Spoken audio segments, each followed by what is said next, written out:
नमस्कार.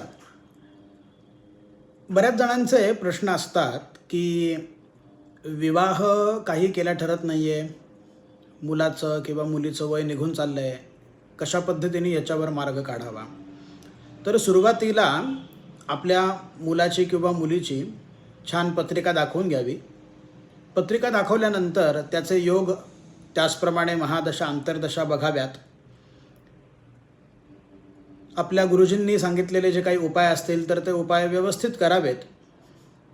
तरीसुद्धा समजा काही विवाहाला अडचणी येत असतील किंवा विवाहाचा योग तर निघून गेला, त्या दरम्यान मुलांचं शिक्षण चालू होतं किंवा मानसिक स्थिती व्यवस्थित नव्हती, म्हणून जर का विवाह झाला नसेल, तर आपल्याला असं करायचं आहे की 11 पांढऱ्या गुंजा, त्याचप्रमाणे 11 लाल रंगाच्या गुंजा एकत्र घ्यायच्या.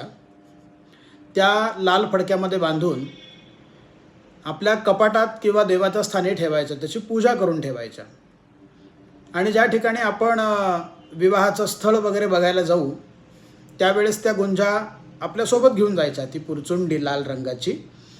आणि ते झाल्यानंतर विवाह ठरला की ठरल्यानंतर मात्र त्या गुंजा वाहत्या पाण्यात सोडून द्यायच्या.